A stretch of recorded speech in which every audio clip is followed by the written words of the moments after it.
This gentleman, former comic in residence, hilarious guy, one of my absolute favorite joke writers. Very smart guy, which is really what we do well here. It's what we excel at. Let's have a hand and welcome Mr. R.A. Bartlett.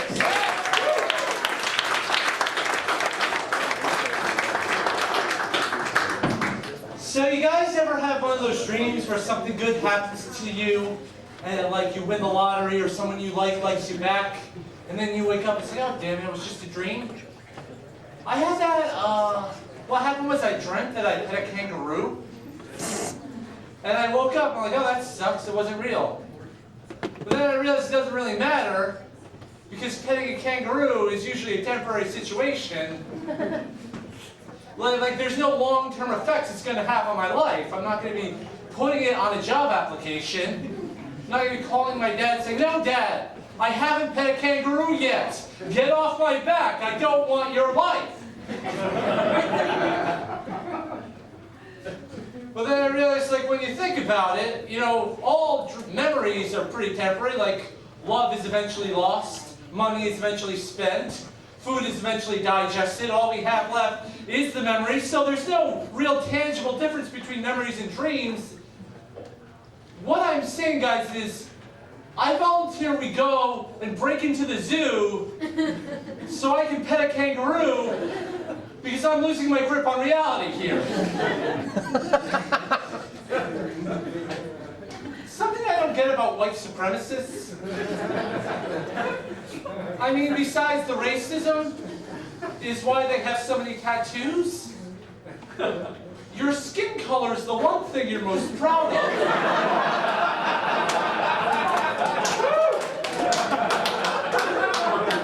And you're changing it. You're at a rally screaming white power, but which one of you is really white anymore? At best, you're calico. Like a little Ku Klux Kitty. I'm just saying the white credentials are a little dubious. I have white credentials. I get tacos from Whole Foods. I know all the lyrics to Mumford & Sons songs. People think I'm better at Scrabble than I actually am. I'm so white I have Asperger's. That's an advanced course in white. There's no hip-hop album entitled Gangsters on the Spectrum. Now I know you're thinking, come on, how can you have Asperger's and be up here talking to us? And that's something you muggles don't seem to get. I'm talking to you. I'm not talking to you, I'm talking at you. And that makes all the difference. Now, for those of you unfamiliar with Asperger's, it's kind of like diet autism.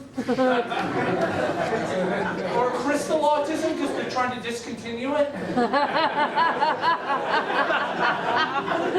There's a thing right now where people are protesting vaccines because they're afraid that vaccines will give your kids autism. And I don't know how to take this, guys. Where apparently it's better that your kid die of an obsolete 19th century disease than end up like me. Or he could be wiped out by the measles, or he could never remember the Avengers in chronological order.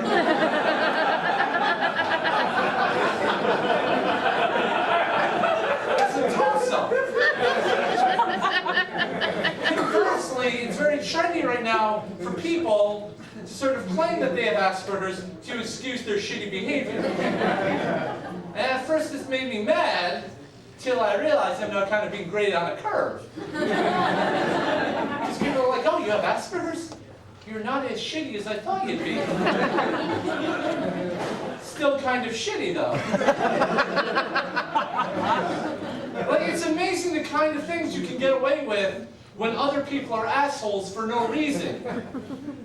I'm sort of at a table with my friends and they start getting into this weird argument, and one of my friends says, hey, you may not notice this, but what's going on right now is weird.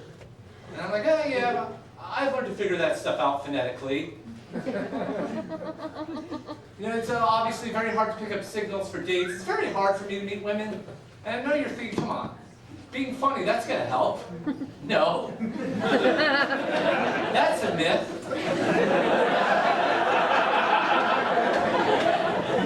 As a matter of fact, it kind of hurts, because girls are always like, oh, are you just gonna do a joke about me in your act if I go out with you? And I'm like, I don't know. Nobody goes out with me. As a matter of fact, most of my jokes are about how nobody goes out with me. So the best way to not be in my joke is to go out with me. But she still wouldn't go out with me. So now she's in my joke. I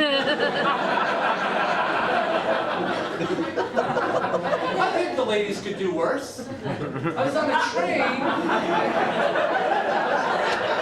That's funny.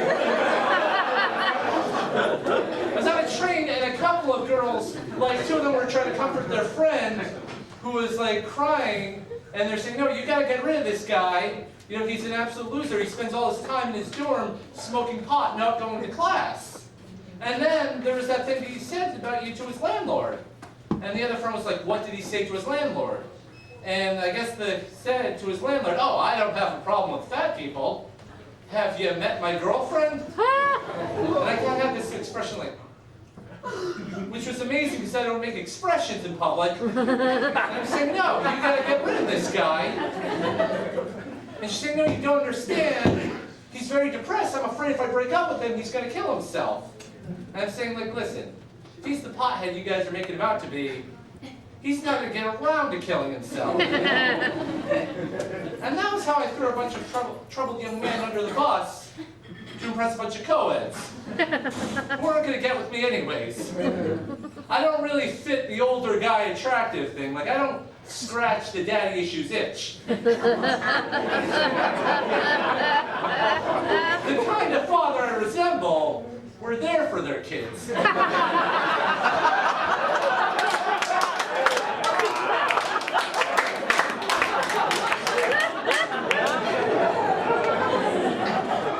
Something of a misfit amongst misfits. Did you know that there are autism benefits that they hire comedians to perform at, but they haven't asked me to perform at a single one? I'm an autistic comic who never benefits from autism benefits. The organization Autism Speaks should put in parentheses, but not in front of anybody. Somebody heard me tell that joke and they're like, oh, because of that joke, I can't look at Autism Speaks the same way anymore. To me, Autism Speaks is now the NRA of autism. And I'm like, come on. The NRA is the NRA of autism. I mean, think about it. They say inappropriate things. They're very isolated. They get all mad if you try and take their toys away.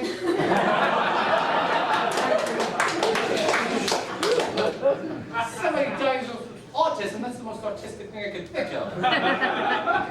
You know who does like me though? The gays. Because I think gay people and those with Asperger's have a lot in common. You know, at one point your parents ask you if you try not being that way. Or at least not so much. But I'm glad to have that kinship. I find homophobia silly. I've done the math on this, as you can imagine. And there's what, only one gay man for every 9 straight women? So that means before I didn't have to worry about any gay dudes, 9 ladies would have to get to me first. And I gotta tell you, by getting that kind of action in the first place, I go stand a little dick.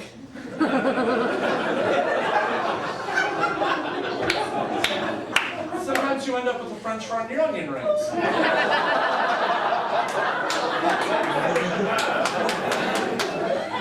Think about things people are afraid of. I saw the latest Transformers. Well, I didn't so much see it as I had a seizure. Imagine the experience is similar. I guess the new Transformer, their marketing, they have like the new dinosaur robots. Which, if you ask me, are the worst of the Transformers. Because the premise of Transformers is robots in disguise. But that's a terrible disguise. You